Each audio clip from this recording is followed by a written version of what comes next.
D'accord. Donc aujourd'hui, en fait, les neurosciences, elles remettent au cœur du débat l'implication des fonctions exécutives, des fonctions exécutives dans la génération d'idées créatives. Oui, complètement. Grâce aux neurosciences, on a eu vraiment, une survenue donc il y a quelques années, hein, une quinzaine d'années.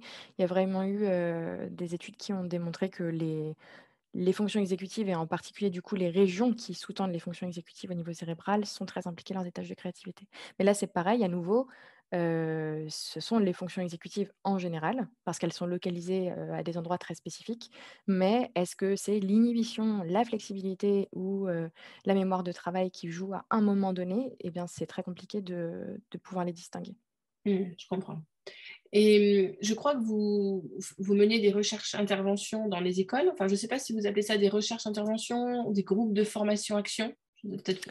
On les appelle, parfois, d'une manière, parfois d'une autre, mais c'est effectivement des recherches, interventions et des recherches, participatives avec les enseignants. Il y en a qui ont déjà été menées, il y en a d'autres qui sont en cours avec des groupes d'enseignants, du coup.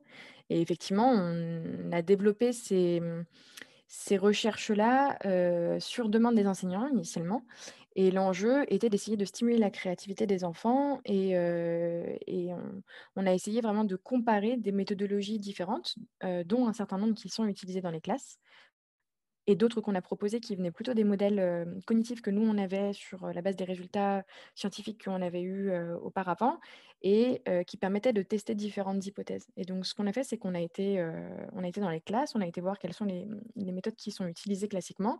Je sais que ça, c'est un grand débat, mais il y a une des méthodes qui est beaucoup utilisée qui est, l'utilisation d'exemples. On va donner, un exemple de la manière dont il faudrait faire pour être créatif à l'enfant. Donc par exemple, on pourrait lui demander de faire des dessins à la manière de Picasso. On va, travailler autour de ce que va proposer Picasso. Pourquoi est-ce qu'il fait les choses de telle ou telle manière? Qu'est-ce que le cubisme et cetera? Et puis on va demander à l'enfant d'essayer de générer des choses. Alors effectivement, l'enfant va générer un certain nombre de choses, nouvelles et en même temps, il va essayer d'une certaine manière de copier un petit peu, la manière de faire de l'artiste. Mais c'est le cas, en art plastique, mais on peut aussi retrouver ce même type de choses-là, évidemment, dans la littérature, par exemple, les cours de français où on va écrire à la manière d'un artiste ou enfin d'un auteur, pardon, où, on va travailler à partir d'exemples de textes et Comme le petit chaperon rouge, par exemple, où voilà, sauf qu'il est plus rouge et on invente une autre histoire, c'est ça? exactement, on peut, travailler autour de, typiquement sur cette arrivée en école pour observer ces méthodes-là. Effectivement, les enseignants demandaient aux enfants de générer des rédactions sur, moderniser, Le Petit Chaperon Rouge. Donc ils avaient déjà vu des contes modernisés, ils avaient déjà vu Le Petit Chaperon Rouge d'un autre côté, puis il fallait qu'ils modernisent Le Petit Chaperon Rouge.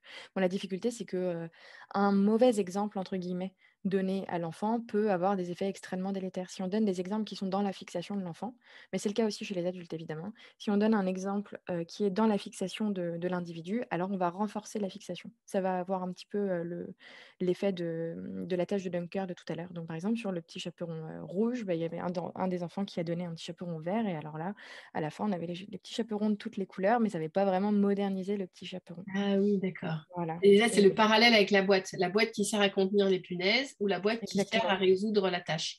Et là, exactement. si un enfant dit vert, ils vont tous utiliser des couleurs différentes, mais ils n'auront pas modernisé le compte. Exactement. Alors tous, je sais pas, mais en tout cas, vraiment beaucoup parce que ça va leur donner, une facilité